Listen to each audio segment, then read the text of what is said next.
So recently you had some stuff go down in social media. How did you feel about that? I mean, I know that we talked about it. How did you feel about it? Look, I have worked very hard on knowing who I am as a person, working on my mental health consistently and my emotional health as much as my physical health, right? It was quite shocking how it came about, and I was basically accused of being the antithesis of what I am. We know that social media isn't, it's a fake world out there, right? Yeah. And so there's bullying, and then there's, obviously everyone wants to look completely happy on social media. They never tell you when they're having a shit time, do they? Right? Or no one wants to look at that. No one wants to look at it because everyone wants to look hot, look fit, look sexy. You know, it's all so fake. Yeah. So I feel personally, you having a situation and someone calling you out for not being real, like I'll stand up to that. Like I've known you for ages. You're proof to what you preach. Yeah. You know, you've always been highly nutritious. I've lived with you, I know.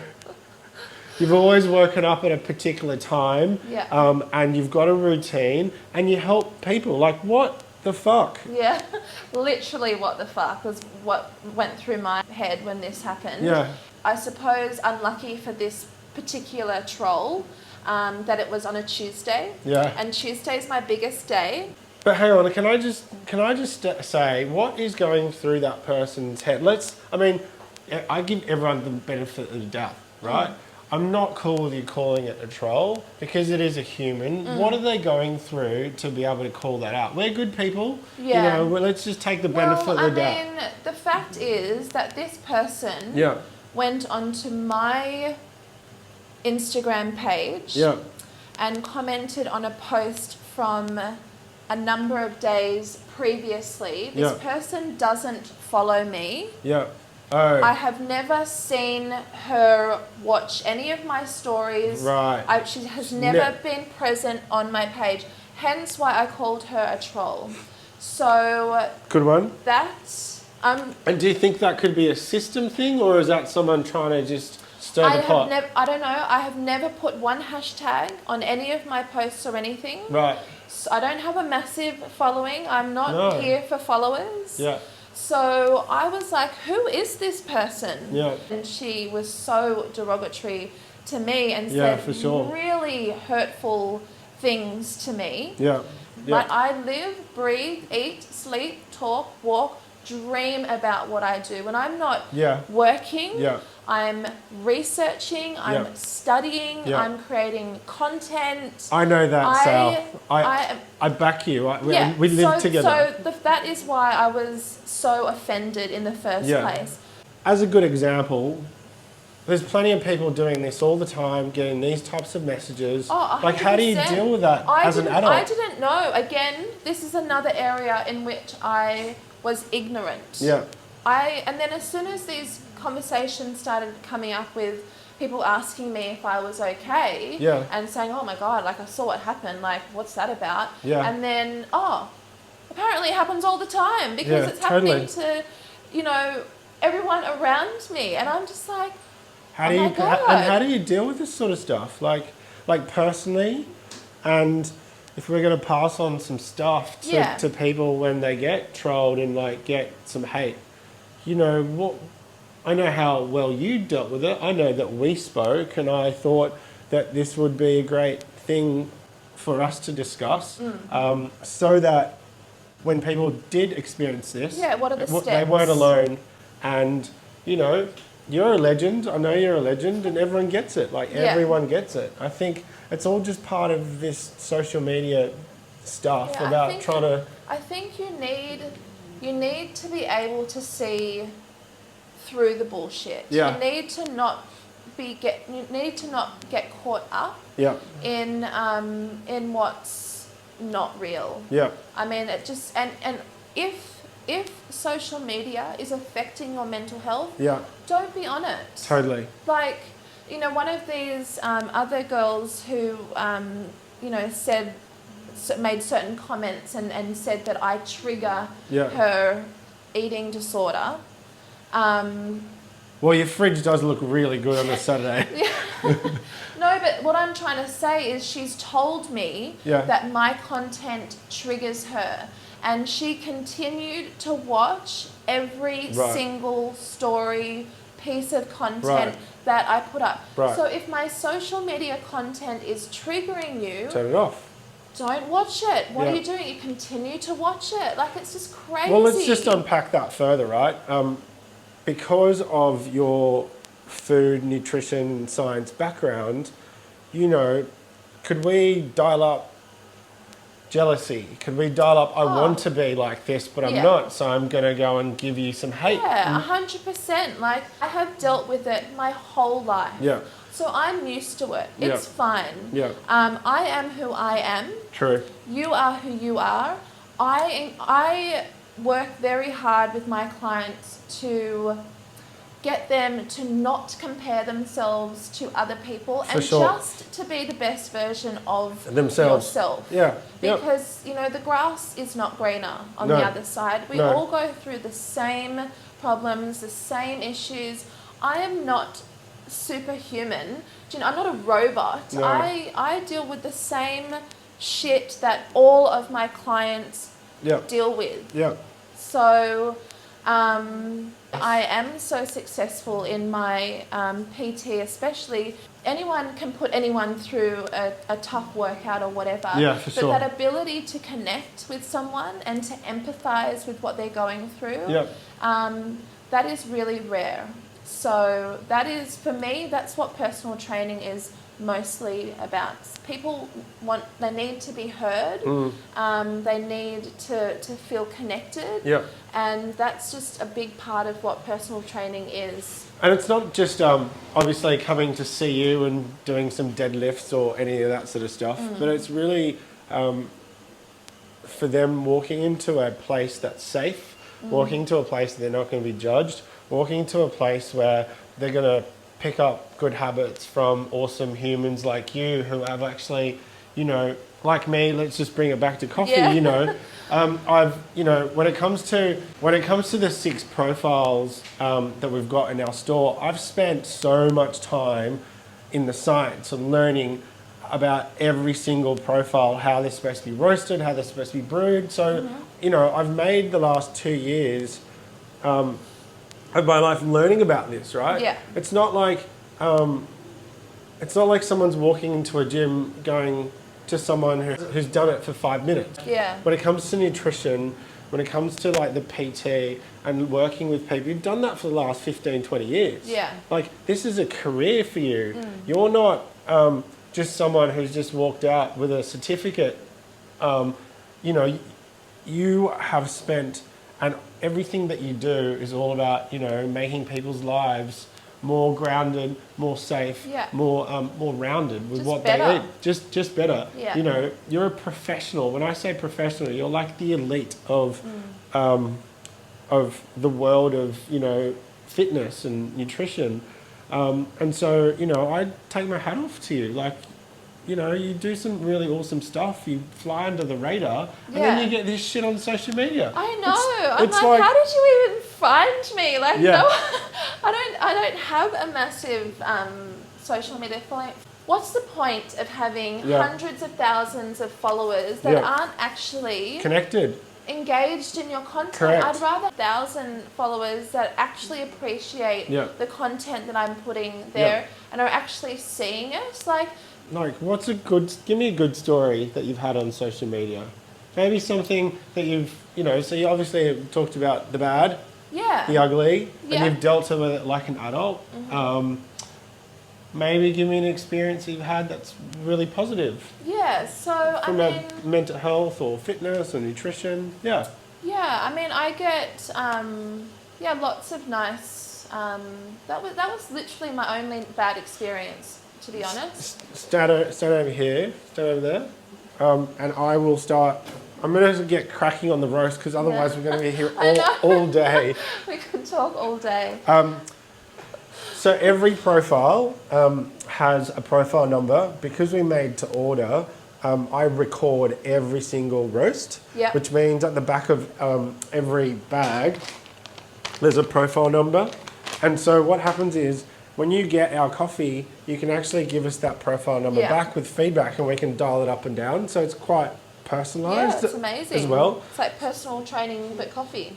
Yeah, for a particular taste. So the black Barty, which is the Yirgacheffe from Ethiopia, the last time I profiled it, and the sweet spot for this profile is 1821. So I'm going to go and find that profile. While I'm doing that, you can tell me all about a good story. Oh God, a good healthy story around how you've helped someone, and I'm sure. I guess what I'm trying to ask you is there is a clear one person that you've changed over a long period of time.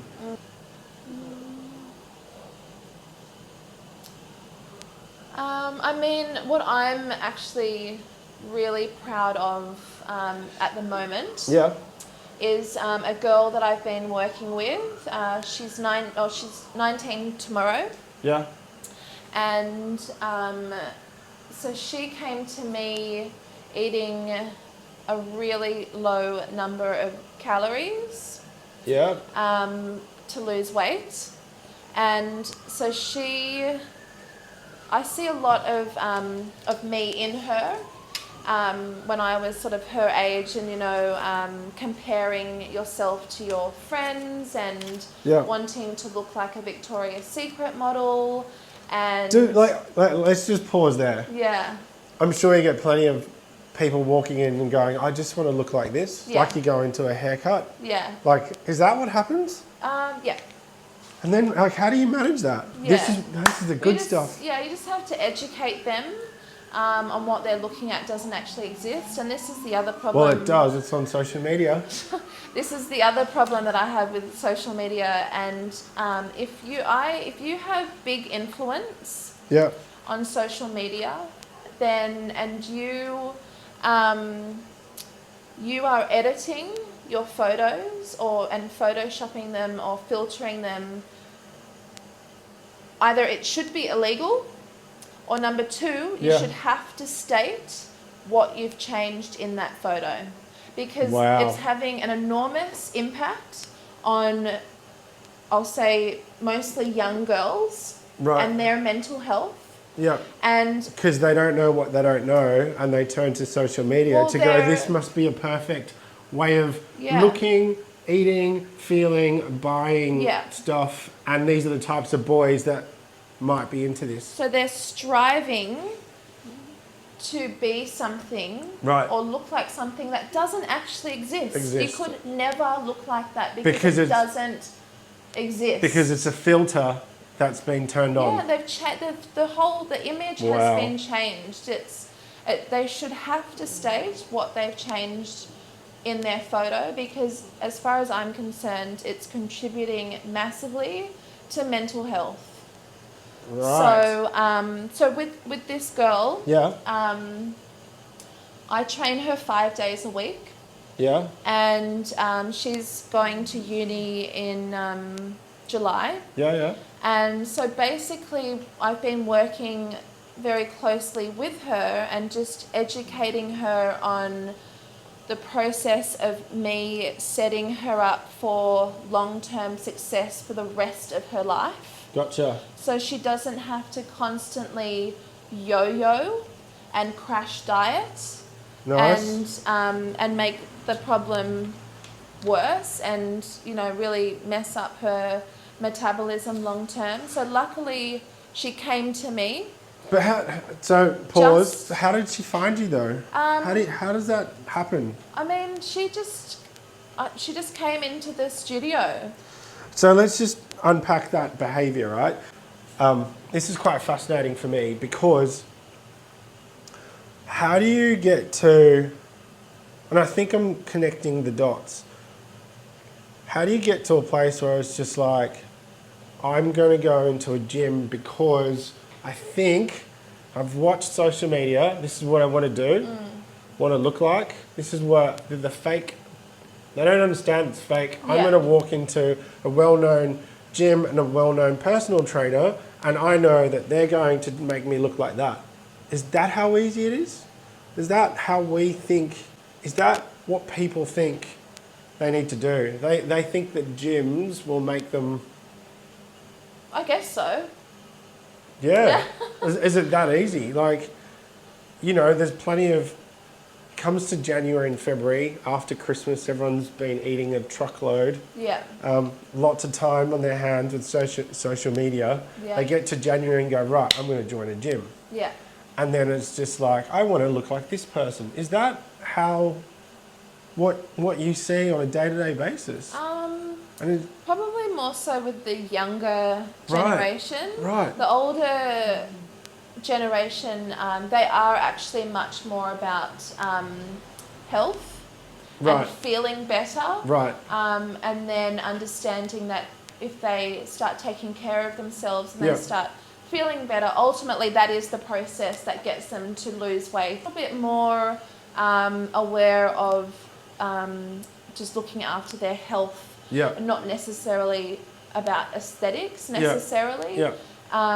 So, I mean, that's the process anyway. If someone came to me and they wanted to change their aesthetics, then I would focus on getting them to feel better and taking care of themselves anyway. And of course, if you saw red flags, you'd then go, hang on a minute, that needs to pause. Yeah. And then let's look at the way you eat, the way, you know, you're sleeping or managing your mental health. You know, that's, I guess, part of what you do as well. Yeah. Yeah. So let's just loop back to this beautiful girl. Yeah. So she luckily, I got hold of her before she created too much metabolic damage, which is a term that we use to basically say that you've just really slowed your metabolism down.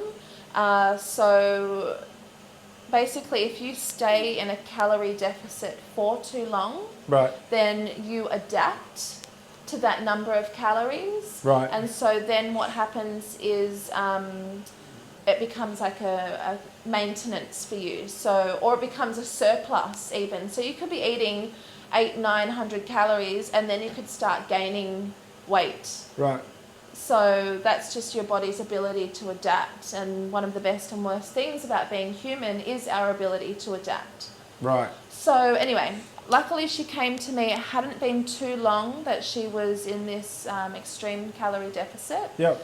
So reverse dieted her. So started to bump her calories up slowly, so as to not freak her out by her gaining weight. Yep. And then just focusing on strength training. Yep. So so clear flag, you see clear flag, right, her nutrition's off, and then you dial up fitness to be able to balance out stuff? So basically, I look at my training as a way to get stronger and to build muscle. Right. Not to burn calories. So that's number one. That's very important. And then I look at my nutrition as, so it just depends on what goal you're setting for yourself. So if your goal is to lose body fat, then the nutrition is the most important aspect of that, supported by appropriate training methods. Right. So, but if someone wants to gain weight or build muscle specifically, then again, it's just mostly nutrition. So it's then a calorie surplus with an appropriate amount of protein. Right. And the appropriate training methods, which is resistance training, not cardio. Right. And so in terms of frequency, how often would, just back to the situation with this girl, how often did she need to come and see you? So she... Keep going. Yeah, so she wanted to set this really big aesthetic goal for herself. Yeah. And the other thing that I'm really passionate about is having females in particular come to me wanting to change their body, right? and not being fucking judged for it. It drives me crazy. I love it. Because why, it's the opposite of fat shaming as far as I'm concerned. So, it's, people stand up for people who are overweight and getting shamed for it. And now these girls, they want to change their body, they want to... Hang on, this is something new to me. What are we talking about? I want to change my body how? Like aesthetically. So you want to get leaner. Right. That's just normal, I hate the word toned. No, but girls are being judged for it. They're basically saying... Not having a massive booty. That they're like self-indulgent or... Yeah. It's because... I'm really passionate about helping these girls achieve their physique or aesthetic goals and achieving it in a really healthy way. Like there is absolutely nothing wrong with it. So I reserve the right to be able to do that and to coach these girls and not be judged for it, me, or them be judged for it.